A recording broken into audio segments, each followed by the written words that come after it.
Listen in.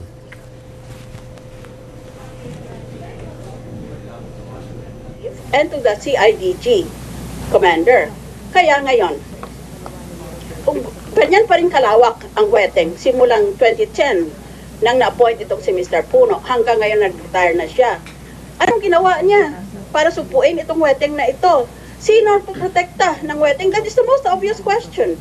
If weteng still continues, may malaking backer yon. Sino ngayon ang backer on the national level? Sabi niya, hindi siya. O di sino? Tinanong ko, si Secretary, ang Secretary mo kaya? Mga tao kaya sa Malacanang? Wala. How can that be? How can a creature flourish without its creator and its protector? Hindi na kami diskusyon pa dahil ipipilit din niya. Wala naman tayong pupuntahan doon. So, let me just say that while I appreciate his presence here, because in effect, we are offering him a chance to clear his name, his answers were at best fudged. Hindi ko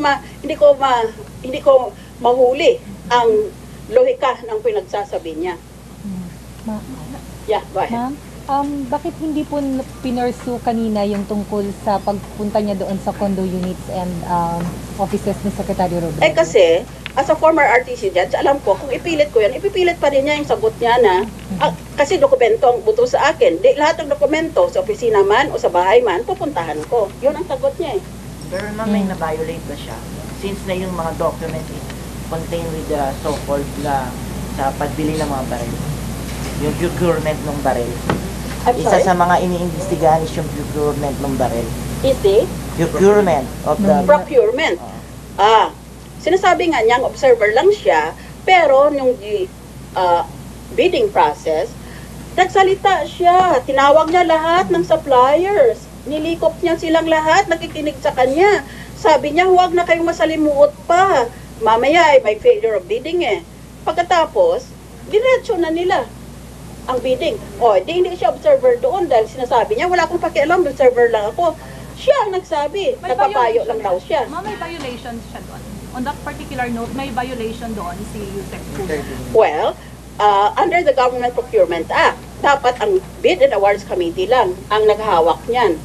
Kaya, magiging malaking question niyan kung may liability siya, nakikialam siya na hindi naman siya pala kasali sa Bids and Awards Committee. He's not a member. Ma'am, tingnan niyo po yung intervention ni Yusek Puno yung dahilan kung bakit naging anomalous po yung procurement ng rifle. That's speculative and you will deny it anyway. But draw your own conclusions. Ma'am, will you be sent? Hindi na kami bati ng Malacanang eh. No, that's sufficient. He has already resigned. And now, as I told him, there are rumors that he's going to be the Commissioner of Customs, which he denied. Yes, I will call that at a later time. But I've already drawn my conclusions. As a former RTC judge, at my age, 67, I can already draw conclusions from what I've already heard, and which will be entered in the records of this committee. Ma'am, ngayon ano po yung magiging recommendation ng committee since ito po yung first and last? Hindi na siguro ako magrekomenda kasi ni-snap pa rin ako hindi lamang ng Malacanang dahil ayaw nila pumunta ang mga cabinet members. At ang sinaside pa na law, hindi tama. Ang sabi nila, sana ma-questions mo kasi dapat sa ilalim ng batas may questions muna kami. Iyan ay tungkol sa, ang provision na yan, yung kailangan na yan, ay tungkol sa provision ng saligang batas, tungkol sa question hour. Hindi naman ito question hour eh. This is an inquiry in aid of legislation. Kaya sinasabi ko nga, kung sino mang abogado nagbulong ng payo na iyan, siguro iyan, duling. Kasi dalawang provision, dahil duling nga siya, ang nakita niya ito, salip ng ito. So he mistook an inquiry in aid of legislation or a committee hearing for a question hour. Sa question hour lang, kailangan na, before we call the cabinet member, we should give her a list of the questions that we want her to answer, plus maybe a list of the documents that we have in our hands. Ma'am, procedure lang po kaya talaga ang reason o meron lang gustong pagtakpan? Well, we cannot help it if the public draws an adverse conclusion to this effort to cuddle Mr. Puno. Because definitely this is a cordon sanitaire around him. Pagkatapos, ang mga kapwa ko senador pa, nagre-raise pa ng mga pagtatanong na para bang inaatake ako dahil mag-hold ako ng inquiry or committee hearing at pinapasagot pa sa akin kung ano-anong mga pagtatanong na parang isip bata, kaya nainis ako kanina eh. Nababawasan naman sila, nasa batas naman namin eh.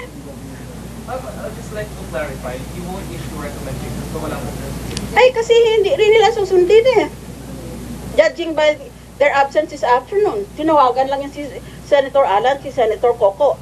Kung pwede mag-attend naman kayo para may quorum ako. Eh kung nagtagumpay sana ang gusto nila, di wala akong quorum. Although as I said, there's an obscure provision in our rules of procedure governing inquiries in aid of legislation that even so much as only just one senator can actually constitute a quorum. Hindi nila alam yun. Ma'am, masama ba loob mo sa ibang mga senators po? Hindi naman kasi politika yan eh. Eh ako wala na akong political future. Pag tinawag ko ng ICC, wala na ako dito. Eh sila meron pa. Gusto nilang tumakbo sa 2016. O kaya meron silang mga kamag-anak na tatakbo. Kaya kinakailangan na they get on the good side of the administration. Ma'am, kung wala pong committee report, what was the purpose of It was to accommodate the media. What are you asking? No, actually, because Mr. Puno has been such a secretive and shadowy face in public office, and there have been so many controversies associated with his name, it was essential for me to determine whether the Administrative Code and the DILG Act should be re-examined and perhaps revised. It's like this. Under the Administrative Code, the Secretary has full control and supervision. Control is the power to alter, modify, nullify, or set aside the decision of a subordinate. Supervision simply means the power to see to it that your subordinates are obeying the law. So there's a difference of degree there.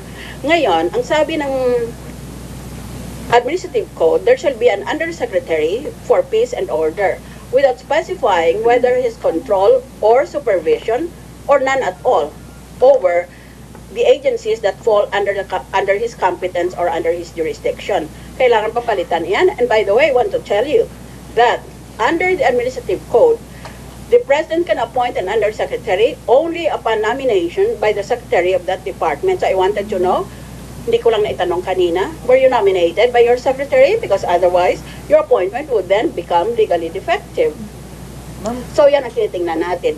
Ngayon sa DILG Act naman, ganun din, tinitingnan natin kung kailangan palitan natin dahil dito sa napaka-unique na authority ni Mr. Puno na sinabi nga ni Mr. Executive Secretary Ochoa in his own written report included direct control over the PNP. How can that be?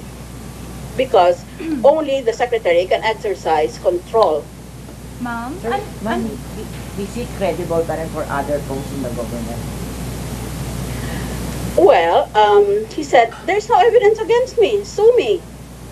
And I said, it's not a question of being legally liable. It's also a question of moral liability.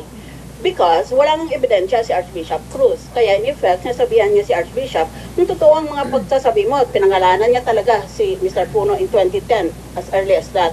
Nasabi niya, kasama iyan na tumatanggap galing sa Hueteng. Nandito silang pareho kanina. Kako, Mr. Archbishop, do you confirm your statement? Yes? O, ngayon, sabi naman itong isa, matagal na yung mga chismis na iyan. Wala naman silang ebidensya. But the question is there a moral belief sufficient to justify a conclusion in the mind of the reasonable Filipino? Kasi in law, the test is always, what would a reasonable person do? So question yan, hindi nang may ebidensya. This is not, after all, a court of justice. It's a question of whether there is moral suasion in the mind of every person who watched our proceedings today. Because sinasabi nga sa trial court, you can tell if a witness is testifying truly or falsely by observing the demeanor of the witness. Tingnan mo ang mukha niya. And then we are taught as judges in the Philippine Judicial Academy, ano itong mga palatandaan? Halimbawa, if eyes are very, very shifty, most likely, sinungaling yon. Tingnan mo yung mga mata ng mga pinagtatanong na mga asawang lalaki, ng mga asawa nila paggabi. Kaya ikot ng ikot yun. Ma'am, do you think nagsinungaling sa'yo si Yusek Puno ngayon? That's speculative. Ma'am, yung... But I'm talking of observing the demeanor of the witness. Ngayon nakita na siyang harap-harapan ng Pilipino. Malaman na natin ngayon, maski wala pang hard evidence, kung tunay o may base man lang itong mga chismis tungkol sa kanya. So, safe to say na hindi reasonable yung mga answers ni Puno. Well, first of all, he could not reconcile the contradiction between himself and the Executive Secretary concerning the nature of his appointment. Eh kung doon pa lang, hindi na nga sila magkasundo, ano pa kaya sa ibang bagay? Plus, sinabi ko na ang pagkaalam ko, at ito can be confirmed, si Secretary Robredo appointed somebody as a special assistant to the PNP. May pangalan ako dito kanina. Eh bakit ngayon sinasabi ni Mr. Puno na siya raw ang observer ng DILG doon sa PNP?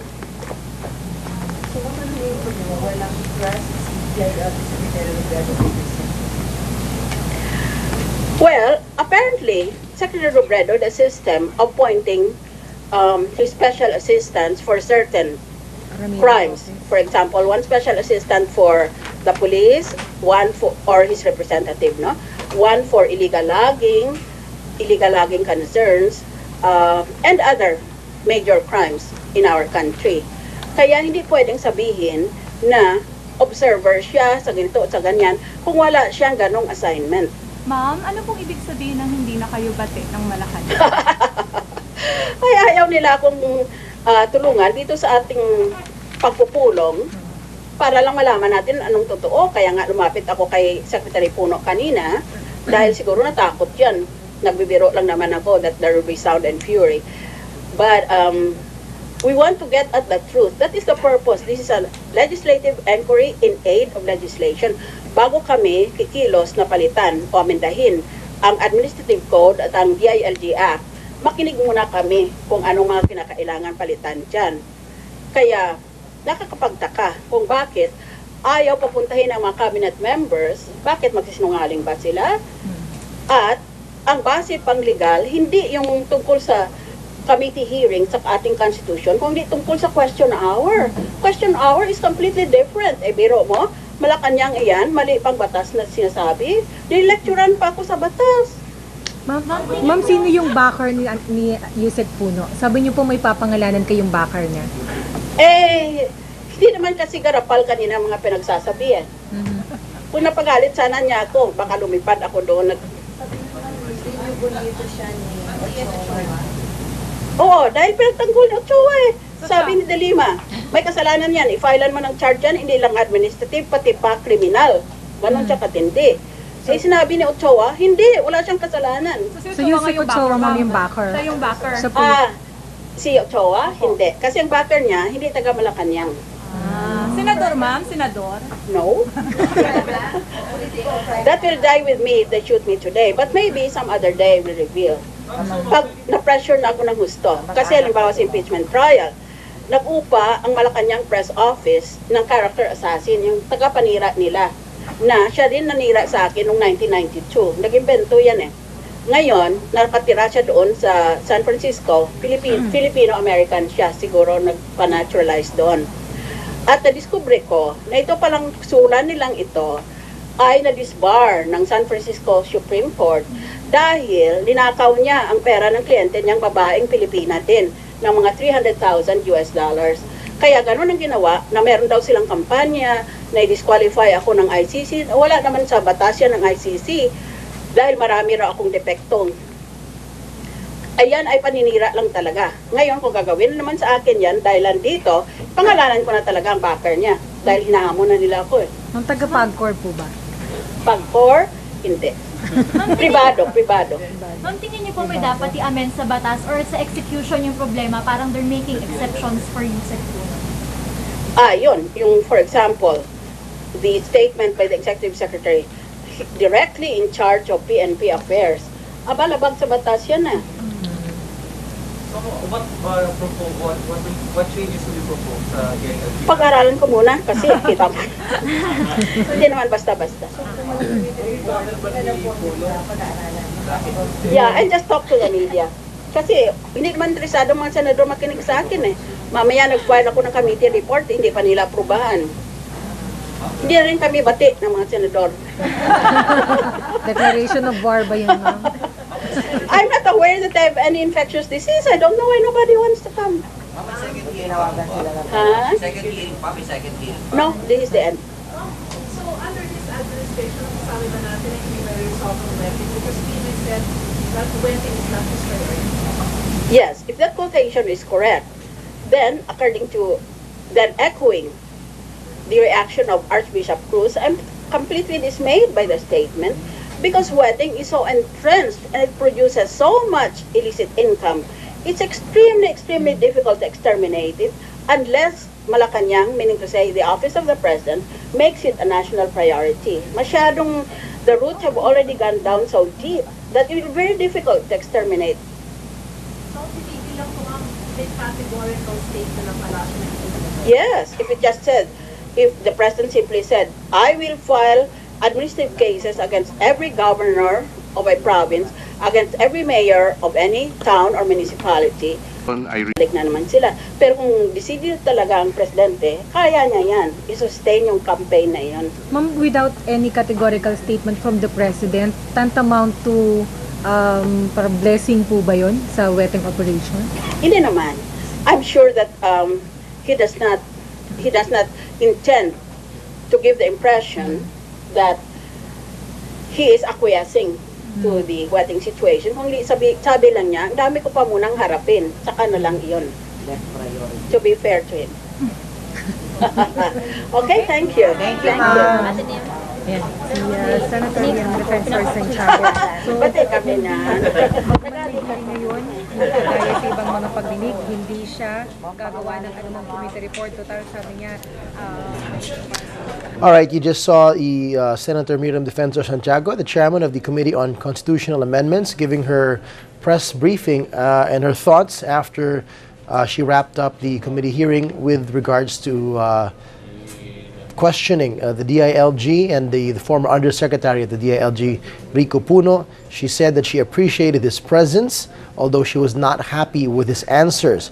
She also likewise stressed again that in her mind, in her opinion, clearly he was more than just being an observer with regard to the bids and awards committee for the PNP deal, and in her mind, she said that he was participating in the process rather than just being an observer.